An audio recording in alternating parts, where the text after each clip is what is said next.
I told you at the beginning of the show you'd see more of Smithsonians Weirdest, and ready or not, here it is. Oasis host Anwar Knight gets his hands dirty as he has a close encounter with some real-life creepy crawlies. Forget the fluffy wildlife and sweet-smelling flowers. Oasis HD is going to explore nature of a different kind. Hello, I'm Anwar Knight. Our new documentary, Smithsonians Weirdest, will give you exclusive behind-the-scenes access to some remarkable collections at the Museum of Natural History. This show will not only reveal all that is icky and gross, but also the wondrous and unusual. Get up close with an Indonesian plant that stinks like a rotting corpse, to a giant squid that measures 60 feet in length.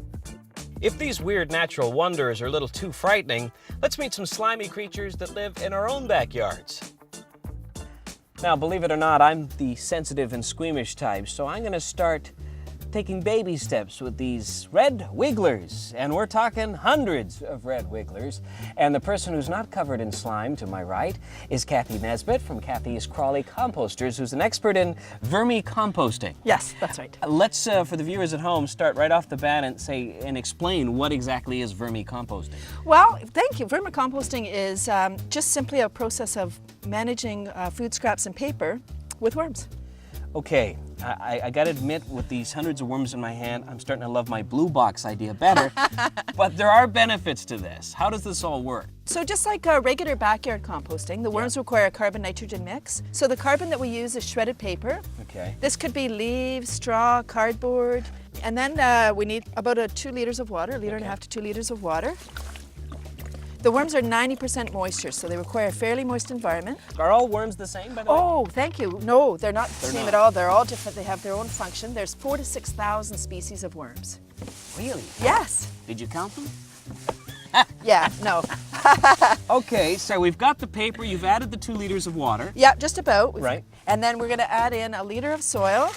And just regular garden soil? Just regular garden soil, yes. You're adding in the soil for the little bugs that break down the food. The worms don't have teeth. So we would just introduce the worms into here? We're all set up. Yep, you can add them right in if you like. So just drop them in, and then for people at home, what they would do, you would just start putting scraps in there. Is that the idea? Right, and you bury your scraps in the bedding so that you don't get fruit flies. Ah, okay, so that's the other benefit, and that'll also limit the smell and all that sort of thing. Absolutely. It's like a carbon filter. This is a carbon material. Yeah. So the carbon will absorb the odor. But with the smell? No. Actually, you know what? And I never thought I'd be this close to a handful of worms, but they don't smell. No, thank you for saying about smell. This is an aerobic process, meaning with oxygen. Right. All composting is aerobic, meaning it does not smell. If it smells, you've got rotting food. It's not composting, it's rotting. But would not the rotting food smell, or because they eat so much so quickly it doesn't? That's right.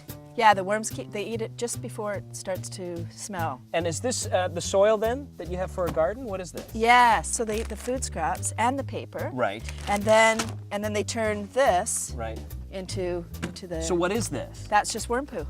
Thanks for sticking your hand in there. Well, yeah, thank you for telling me that. So this is all worm poo? Yes. How many worms did this, and how long did it take? This would be a pound of worms. This is 3 to 5 months worth of food scraps.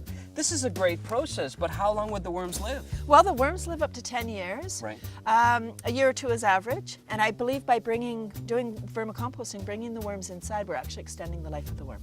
So at the end of the day then, you know it's working because all of that is transformed into this? Yes. Do you then remove the poo from the worms and then just keep adding newspaper and start the process over? Right, well you would harvest. At this point you would do a harvest, which is separating the worms and the cast. The easiest way is the dump and sort. Right. You dump your bin on a plastic sheet, put it in round piles. Right. The worms are photosensitive or afraid of the light. They go down into the piles. Right. Scoop off the top section of each pile till you come to worms. And so you allow nature to work for you.